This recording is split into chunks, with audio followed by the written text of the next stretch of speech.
Good morning. This is the Lew Rockwell Show, and our guest today is Tom Luongo. I can't believe, for somebody I've admired as long as I have Tom, and his writing I followed as long as I have, this is the first time that I'm talking to him. But Tom, it's a thrill to have you on, and Tom is he's a former chemist, an amateur goat farmer. He describes himself as an opinionated political analyst. I say he's a very smart anarcho-libertarian political analyst. He's the owner and publisher of Gold, Goats, and Guns website and investment newsletter through Patreon. So, Tom, we could start many places, but one of the things I like about your writing is you're interested in and you're an expert in the what's going on in Europe. What do you think that Britain is finally going to actually leave the EU, or are they going to be stopped?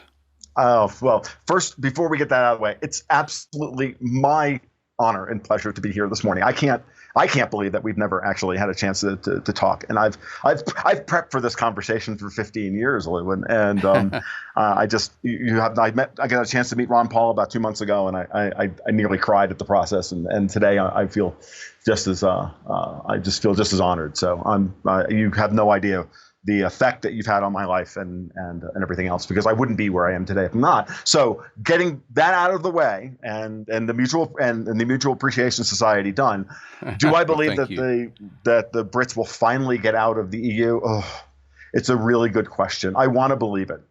I think the political calculus in Britain today is one where Boris Johnson, the new Prime Minister, can't not deliver. But the fear I have is that Johnson himself is a political cipher.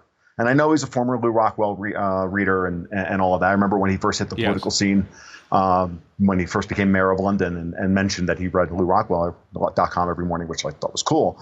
But I look at this and I say, the danger with Johnson is that is exactly what Nigel Farage has been banging on about on his radio show every day, which is that Boris is going to go to the EU, realize that he doesn't have time to change the withdrawal agreement to any appreciable extent, get some kind of tweak to the current arrangement in some way, and then declare victory and go home in very Trumpian fashion, right? It's, Trump's been doing this with the NAFTA agreement. Right? At the end of the day, I think the USMCA is actually worse than NAFTA in many ways. In some ways it's better, but in many ways it's worse. And, this is the kind of thing that I worry about with guys like Boris Johnson.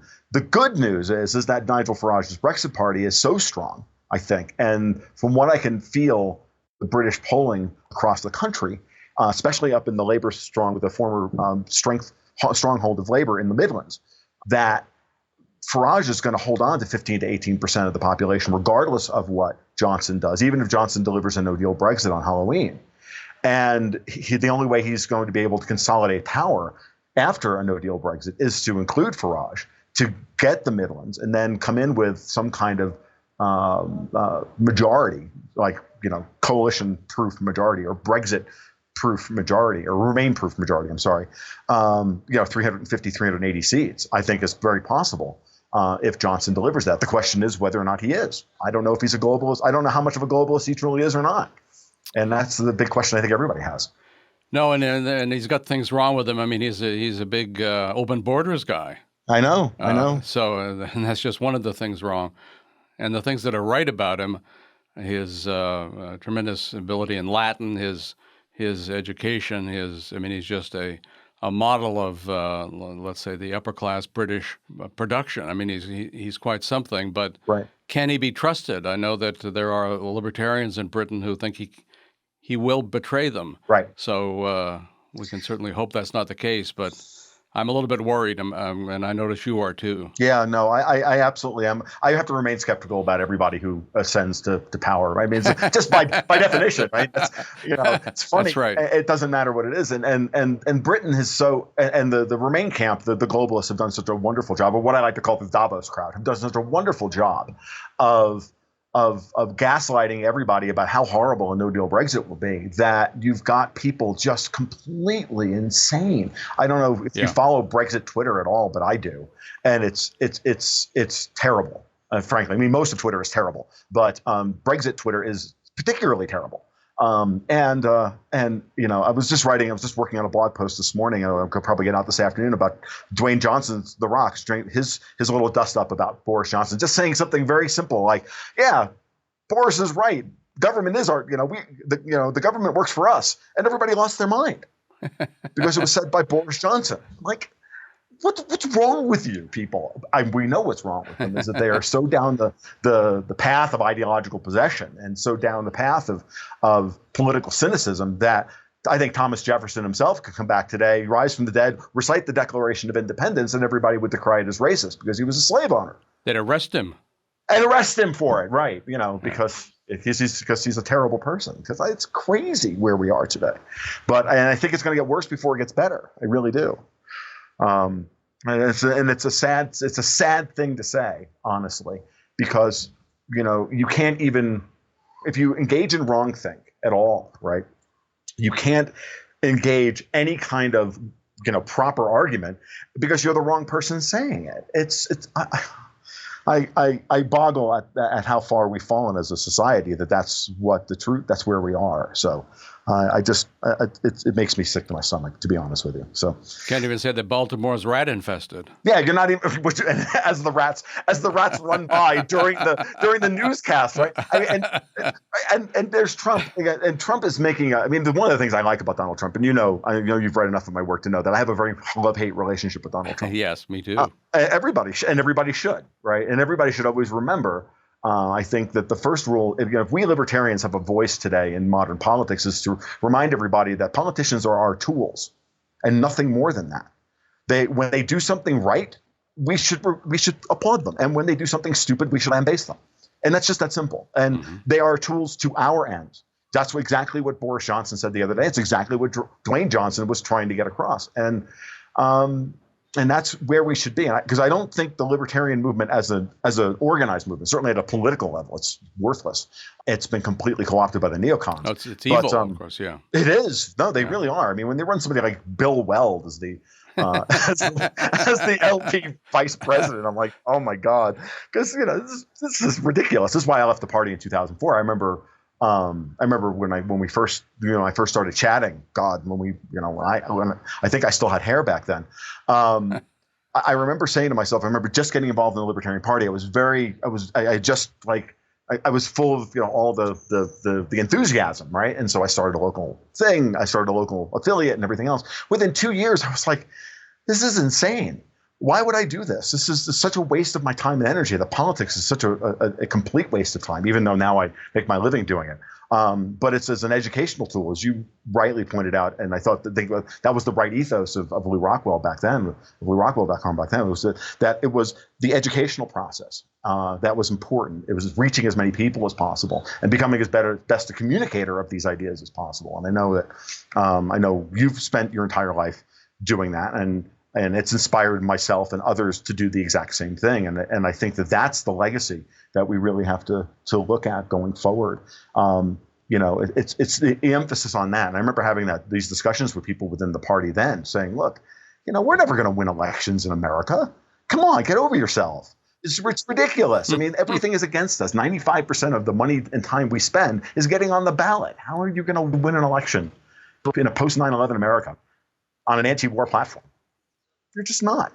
So, and of course, are any of them anti-war? Certainly Justin Amish and the establishment libertarians are all terrible on war. Of course they are. And then they quit the Freedom Caucus the minute that Trump says something mean to somebody that they're. It's like Amash he's such a poser. It's not funny. I don't even give him the time of day. Right. I think we have some interesting people coming up through the younger generations, and I think that nothing's going to change. I think politically until unfortunately the baby boomers are gone, and I don't mean any disrespect because I know you're of that generation. I agree with you. I just don't see it happening because it's the ethos of that generation, and look at how hard they're holding on. Look at how hard the moldy old libs like Schumer and Pelosi and Soros and the rest of them, how desperately they're clinging on to finish their projects that they've started, and to see them, but they're collapsing. So it doesn't even really matter if Boris Johnson, delivers Brexit on October 31st, because Brexit's going to happen. Because if he doesn't deliver, Nigel Farage will be prime minister within a year, and all they can do is poison pill him, like they've done to Salvini and Zelensky in Ukraine and other people like that. They're leaving behind poison pills for them to clean up, which is what they do, right? And then, of course, they think it's a wonderful thing to throw milkshakes at him. Yes. No, and milkshakes aren't good enough. No, they're moving to concrete now. And, I don't even want to get into that, we're sitting there having to accept real violence, because if we were to strike back at all after having been, had eggs thrown on us, or, just remember about what happened to people during the Trump-Hillary campaign. It's going to get worse in 2020. Much worse, yes. Much, much worse. It hasn't even started yet. I think Soros and Tom Steyer are spending so much money stoking the political divide. And because that's their goal, is to destroy America. We all know this. It's been their stated goal for decades, and you can see it happening. And what bothers me about this little Boris Johnson dust up is that the people who are doing this don't even realize what they're doing. They don't realize that they're not saving anything. They're not going to save the country. They're not going to save society. They're actually doing the work of the very people that they are worried about. The oligarchs who run, and the corporatist oligarchs who supposedly run the world, or who think they run the world. And that's the part that I cannot get through to people. I'm sure I do in my writing at a certain level, but I know personally it's really hard to make that connection with people, to get through to them that you're carrying water for the very worst people in the world, the very people that you say you're up against. I live in Gainesville, which is run by communists and populated by the worst kind, by well-meaning Marxists. All of my friends are libs, right? All of them, and I try to get through them, and they just don't get it, because they don't want to believe that they're actually doing that. And it's the cognitive dissonance of the age, and I don't know what else we're going to do about it. So. Yeah, it's quite something, and I think you're right about increasing violence. There was a previous Labour British Prime Minister who once had a milkshake thrown on him, and he punched the guy in the face, and everybody cheered. Right. If Farage or Boris Johnson were to do that, of course, they'd be jailed. They'd be in there with Tommy Robinson. Which what they've done to Tommy Robinson is terrible. I'm not a fan of any of this stuff, right? I look at all of this and I say, I don't even want to get into the Tommy Robinson debate, because I've actually stayed far away from it for a variety of reasons. But because there's so many other things to talk about, and at a certain level, it's just a certain point you just say, okay, I don't want to be an expert on that. It's bad enough that I've gone down the Bill Browder hole for Christ. That's enough. I'm surprised we're not having this conversation while I'm remanded in a hole in Guantanamo. To be honest with you. So. But it's just a testament to how small my audience is that I'm not, right. Wow. Well, and that's fine. I've said this in other interviews, and I'm okay with only being so big, because at a certain level, we're living in the age when once you start to get to a certain level, that's right. That's when they start coming after you. I already had a guy, infiltrate. I think I'm almost positive I had a Fed infiltrate my private Slack server for my patrons. I said something about David Duke being a CIA asset, and he just lost his mind. I'm like, oh, come on, dude, you're such a Fed. It's not funny. Please go away now. It's okay. I don't need your $4 a month. It's okay. Goodbye. Right. And seriously, it was and all of the really hardcore people in my group were like, oh my God, that guy was like card carrying Fed. It's like, okay, you should consider that consider it. I guess I should consider that praise or something, because you're over the target enough that you're taking flack, right? So, remember back in the 1970s when Murray Rothbard and I were in the LP, and there were Feds in all the LP meetings, and this was a far smaller operation than it is today, and it's tiny today, right? And yet they had the money and the interest to follow us like that. And of course, the number of spies and Feds of all sorts are just humongously bigger today. So I think we all have to worry about that, or at least laugh at it. Yeah, well, that's what it's funny. Comments on my blog are broken for whatever reason. I don't know why. I'm not sure if WordPress broke the process or not on purpose. But I for a while I was dealing with this guy who was so obviously a Soros plant from Brooklyn, because he was coming from a Brooklyn IP address, and he would change his WordPress He would open up a new WordPress account every day to comment on a new blog post. He was always the first one in. And I'm like, oh, so I just junk it. You guys didn't see any of this, so they would just junk them immediately. I wasn't going to have this guy's comments littering, my blog. If you got honest criticism of what I say or what I write, fine. But if you're just a Soros plant, you're not, and you're getting paid $15 an hour, I'm sorry, you're not, you don't get that. So I don't give you that audience. And what's funny is I think there was something about like all there was a study or something that came out in Canada recently, right? That over half of the people who were part of the separatist militia groups or whatever, the hard right militia groups, were feds. Well, yeah, I think that's right. and it's like, guys, you're all, and of course it's like Scanner Darkly. They're all like Philip K. Dick's great novel, A Scanner Darkly, where all the cops are so undercover that they don't know that they're all cops. Right. And then eventually they wind up, in that book, of course, it's the ultimate anti-state novel where the cop who's undercover winds up spying on himself. And the cops are the whole sting operations are set up that even their commanding officers in the chain of command don't know the real identity of their officers. Right. That was the setup in that book. I don't know if you've ever read it, but it's a brilliant. I've not read it. No, I should read it. Absolutely, you should, because you will absolutely. It's got the most devastating ending of all time. That's all I have to say. And it's the most devastating indictment of the drug war I think you could ever read. Wow. Yeah, absolutely. It's almost as good as Breaking Bad, the television show. Tremendous. Yeah, no, tremendous. I will get a copy. Yeah, no, absolutely. I should send you one. It's one of those novels I think that every libertarian should read. Well, tremendous. And thinking about another subject, are we in a recession? Are we about to be in a recession? Oh, yeah. Are we about to be in a depression? Well, it all depends on your definition of all those terms, right? I think we've been saying for a long time that that they just keep changing the definition of the term in order to ensure that they can it's because it's all very Orwellian. Let's change the definition of the term. I think when you're spending 1.2 to 1.4 trillion dollars more than you're bringing in, and that's then counted as part of GDP, that it's impossible to get an actual recession on the books. Like it's just been legislated away that we're not allowed to have GDP slack, right? That we can't have we can't have negative growth of GDP. We can't even say shrinking of GDP. We have to say negative growth in order to continue to emphasize the idea that it's all about growth, right? It's all got to be positive all the time. I don't know. The truth is that we've been in a depression since Lehman Brothers fell, and it's all just been papered over with trillions and trillions of dollars. The Euro-dollar markets are absolutely aghast at what's going on.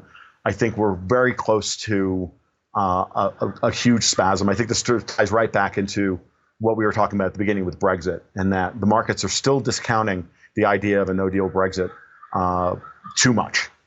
And I think it doesn't matter one way or the other whether that happens, but because the European Union is already in a recession. Germany's economy is in the pits, and the rest of the European economy is terrible. So the euro is vastly overvalued, probably by 25 or 30%.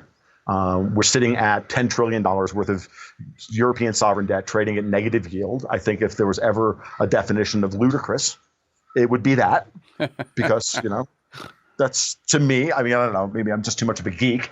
But when you put all those things together at some point, and then you look at what's happening politically in places like Germany and France and others, and Italy and others, you just have to say to yourself, at some point, everybody's going to look around and go, this whole denying the fact that the European Union is falling apart at the seams is going to end at some point. And it's going to be that whole Hemingway thing about, how did you go broke? Slowly and then all at once. Well, how did the European Union fall apart? Slowly and then all at once. First it'll be Brexit, and then the whole thing will just collapse. And that's what they're worried about. And that's what the central banks right now are trying to coordinate in terms of their communications and their policy. And I think they can continue to kick the can for a few more months. But I think we should watch German elections coming up next, in September and October, very carefully. There's state elections in Germany that are coming up that I think are important. We should watch, obviously, the wrangling of Brexit to see what happens. And I think, win or lose, it's all bad for the EU. Even if they were to survive, Boris Johnson, or, if Johnson is a stalking horse for the globalist establishment, and he, betrays Brexit, I think that it just delays Brexit for a year or so. And then, but everything is looking like in the next 6 to 9 months that everything's going to break apart. And we're going to have this kind of real spasm that is similar to in effect to Lehman Brothers, if not worse. I think gold is starting to tell us that in terms of how it's trading, and the massive safe haven trade across all safe haven asset classes, including Bitcoin, is your biggest tell. If you're not a deep market guy, you just have to just break the markets down at the 30,000 foot level to safe haven assets versus risk assets, and you say, look, gold, U.S. Treasuries, U.S. equities, and Bitcoin are all up, and everybody else is down. That's what's happening. That's a safe haven trade. The money is moving towards the center of the financial, the financial world. The dollar is breaking out to the upside. That's a pretty easy read from that perspective. But you have to dispense with the CNBC view of the world to get that. What about migration in both Europe and in this country, except in Hungary and a few places like that are refusing to go along, but everybody else seems to be going along, and it's substituting a new culture for the old culture. We are living in a time, right? So let's. I'm a big fan of stories, right? I'm especially big archetypal stories. I'm a huge Star Wars fan and whatnot. Yeah. And I look at these things from that perspective, and I say to myself, where are we in that form? Where are we in these stories? Because these stories have power. They're, be it the Bible or all the creation myths or anything else, and and when you look at where we are, we're obviously in that portion of the cycle where the political and cultural institutions are inadequate to stem the chaos of what's happening. They're inadequate to the task of holding society together. Whether that's been the plan or it's part of just the process, that's debatable. That's fine. Doesn't matter. Strauss and Howe call it a fourth turning. Call it what you will. So I don't think that that's going to change at all. So where we are in after 140 years of Marxism, and then the last 40 years of cultural Marxism, taking over the institutions of power, I don't think that's going to change until it hits rock bottom. So we're going to deal with this open border stuff. We're going to deal with it's going to happen. And I don't think there's anything we can really do. Unfortunately, there's anything we can do to stop it until everything explodes. I have not been sanguine about the future of the United States for a long, long time. I don't write about it much, talk about it on my live streams all the time. And we talk about it privately, but I just see the United States as ungovernable in even 10 years. I mean, we look at what's happening. We are handicapping an ugly 2020. What are we looking at in 2024? Martin Armstrong makes the point all the time. He says, what comes after Trump? If this is where we are now, what comes after Trump? Who's going to run for political office in an age where Dwayne Johnson can't even say the government works for us? Well, I think when you break it down to that level, who's going to show up? Are principal people like Tulsi Gabbard, who's in her way, I think is as flawed as I think as she is, one of the most principled people in public life today. So I think to a lesser extent so was Rand Paul. He's not his dad, but he's still got his principles, and I applaud him when he does good, like every other politician. We just don't have any. There's just no. I don't see that happening. And go back to the original point about the generations. I don't think my generation or the millennials are going to fight for this post-World War II institutional order that they don't believe in. And why should they? Right. Why should we? I'd like to, but I don't see the point of it. So I don't think there's going to be. So with the ethos, generational ethos of the generations coming behind, who are moving into the political power, right? I'm having a hard time believing that. I look at my millennial friends and I say to myself, yeah, they're not going to fight they're not going to fight Lincoln's War to stop, secession. They're just not going to do it. They're going to be like, yeah, whatever. Okay, have a good day. Yeah, that sounds good. What, Florida, you want to leave? Okay, I'm not going to be happy about it, but let's do it. I mean, I'm to the point now where I'm actually going to start. This is the next phase of my antipathy towards these people, and be like, look, I'm going to take the position of the original Massachusetts abolitionists and say, I do not want to be a member of a society that defecates in the streets and doesn't deal with homeless people and doesn't, and I don't want to be a part of that anymore. I don't want to be a part of what California is buying. In the same way that the Massachusetts abolitionists didn't want to be a part, were the first secessionists in America, as I learned from LRC all these years ago, that they wanted to secede from the United States because they did not want to be in a compact with slave owners. And that was a very principled stance. And I think that we as libertarians and we as conservatives, and even as conservatives, and just the people who want to hold on to the some semblance of the old political order or the old institutional order, societal order, that we don't want to move at the pace that California is demanding that we move at. And that we're willing to change. We're willing to be, accepting of new ideas, but not at the pace that they're talking about, which is 18 months ago, we were talking about transgendered bathrooms, and now all of a sudden we're talking about, but we're not allowed at all. And then 18 months before that, it was just, trainees are people too. And then it was transgendered bathrooms, and now it's, the trans people can commit murder and get away with it because otherwise it's, are you kidding? Excuse me? No. My daughter is never going into a transgendered bathroom. It's just that simple. What normal dad would ever let that happen? No, it's insane, right? I mean, and it was funny. I mean, I was much more tolerant of these people, and that worldview before I became a father. And my daughter's 13 now, and she's completely awesome in a way that I'm humbled, right? That I produce something so cool and so vibrant, right? Ain't no way. Like my entire life, since the day that Camille said to me, we're going to have a kid, I mean, my entire life changed. And I said, okay, well, now I have to spend my life protecting it. Well, that's right. Yeah. And moving into that, which is why we live where we live. It's why we built the house. It's why we did all the things that I've written about on and off over the years for LewRockwell.com. No. And it's why today, to this day, I still make the very principled stance, no matter what my familial obligations are, as in taking care of my older generation. If they reinstitute the draft and they say that my daughter has to give up 2 years of her life and indenture servitude to the state, I'm like, no, I'm done. We're out. We're on the next plane out, and we sell everything and we leave, and I give in my passport. I'm done. I won't do it. That's where I break. That's my dividing line. And otherwise, I'll fight for it. But up to that point. Do you think that people in Europe are likely to secede? I mean, the yellow vests or absolutely. Yeah. Emmanuel Macron is very, very close to a Bastille moment, and I do. I think that. Yeah, I know. I really do think that he is very close to that. And while he goes along, blissfully goes along trying to take over the European Union from Angela Merkel. If you watch the internal fight that's happening between France and Germany, between Macron, who was the chosen by the Davos crowd, by the globalists, to take over for Merkel as she exits the stage, you can see how this is changing, and you can see how they're going after each other. There's a Brexit angle to this as well. And France wants to punish the Brits for even having the temerity of getting away from their rule, yada, yada, yada. I mean, but this is stuff that goes back, this is enmity that goes back thousands of years. This is culturally, this is not something that's going to go away. And this is the fundamental reason why the European Union was unworkable.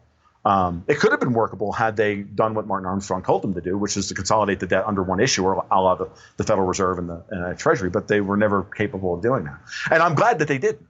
Because had they done that, the world would be in a much worse place.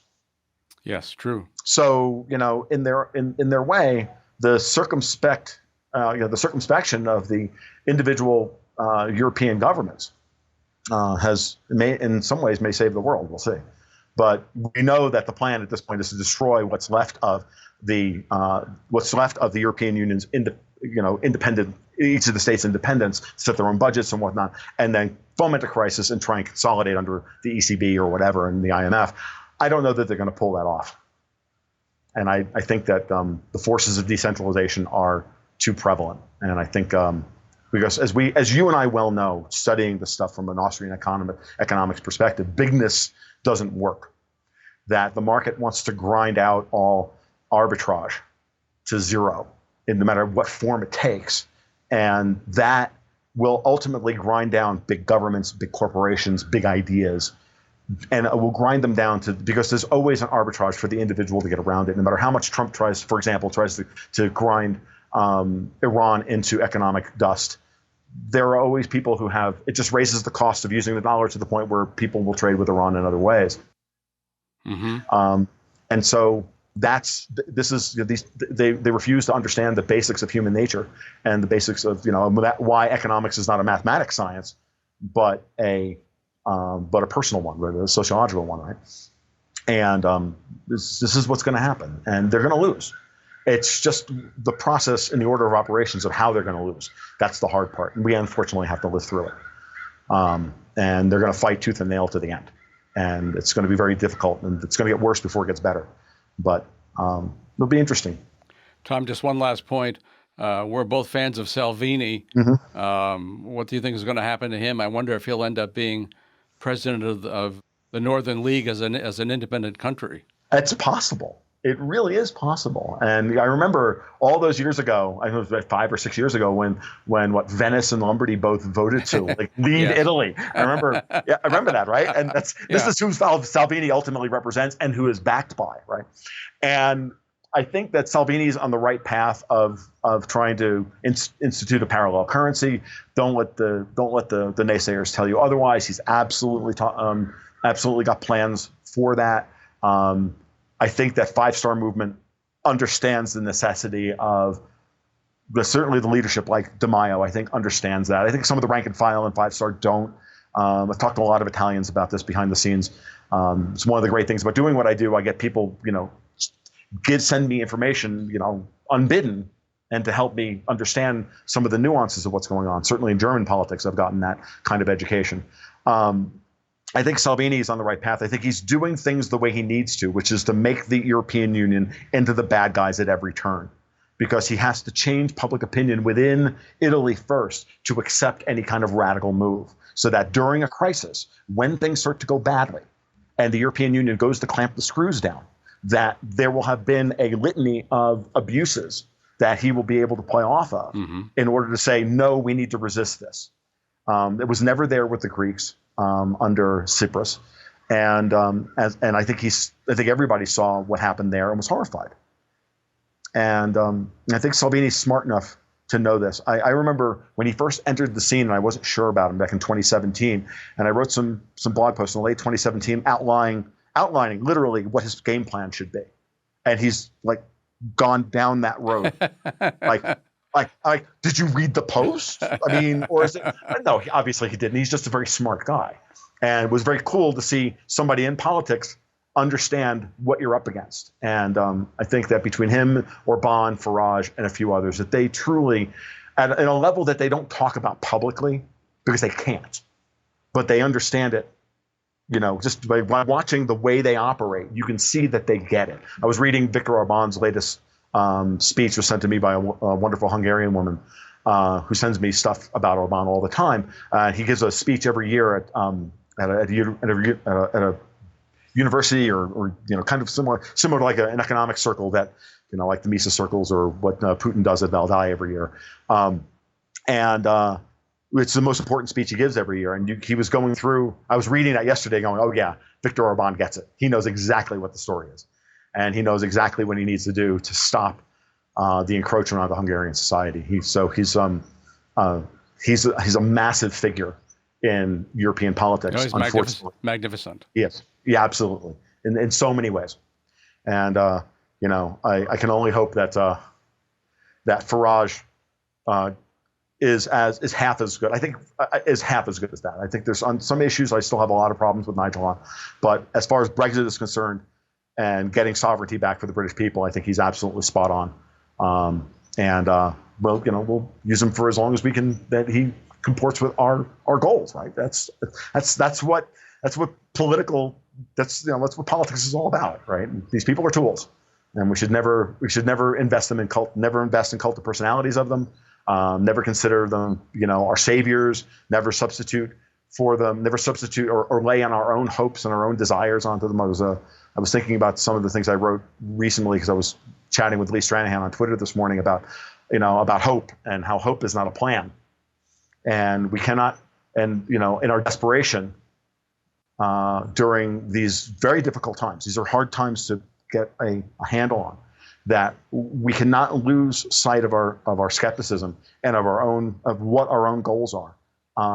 because if we invest too much in any one person, certainly the MAGA crowd has done that with Donald Trump. I've called him Orange Jesus. I think that's a very apropos term. I think that when you can't do that, you have to remember that. That's right.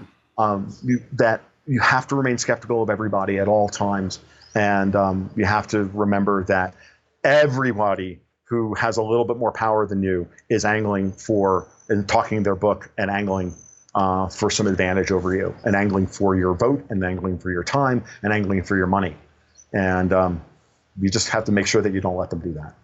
And if we keep that, and you're going to fail. You're not always going to be right. You're going to make mistakes. You're going to invest too much here or whatever. No one's perfect, right? You're going to make, but always keep your circumspection. So always keep your skepticism, and always keep your independence, and always keep your values as to what you want foremost in your mind. Then you'll navigate this pretty well, and you'll know who's lying to you and who isn't. Tom Luongo, I can't thank you enough for coming on today, and I hope everyone who's listened to this podcast understands why they need to subscribe to the Gold, Goats, and Guns newsletter and read everything that you write. You're a great voice for liberty and for civilization, and all I can tell you is just keep it up. Thank you, Lew. You thank you very much. Bye-bye. Bye-bye. Well, thanks so much for listening to the Lew Rockwell Show today. Take a look at all the podcasts. There have been hundreds of them. There's a link on the LRC front page. Thank you.